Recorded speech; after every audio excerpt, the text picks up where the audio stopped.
सूर्याच्या प्रकोपाने बेहाल असलेल्या चंद्रपूर जिल्ह्यातील नांदगाव येथे नागरिकांना पाण्यासाठी पायपीट करावी लागते। गावालगतच्या एका नाल्यात खड्डा खोदून शक्य तेवढं पाणी जमवण्यासाठी अख्खं गाव गोळा होत आहे। गोडपिंपरी तालुक्यात नांदगाव हेटी नावाचे हे छोटेसे गाव। या गावात पाण्याची सोय नाहीये।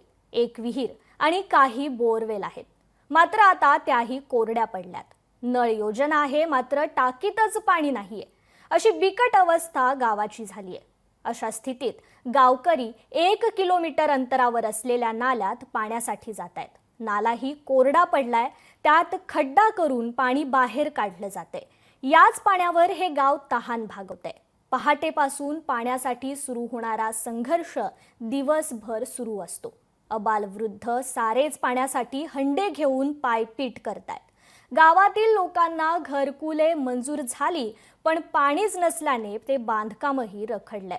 मागील कित्येक वर्षांपासून हे चित्र कायम आहे, पण प्रशासनाला मात्र अजूनही जाग आलेली नाहीये। त्यामुळे नागरिकही संतापलेत। नाल्यामध्ये चुवा उपसून गड्डा आम्ही वाटीनं पाणी काढून आणतो।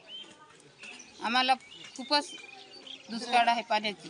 प्यायला पाणी नाही, आता घरी वापरायला नाही, आंघोळ करायला नाही पाणी। आम्ही पाणी कोणचं वापरायचं।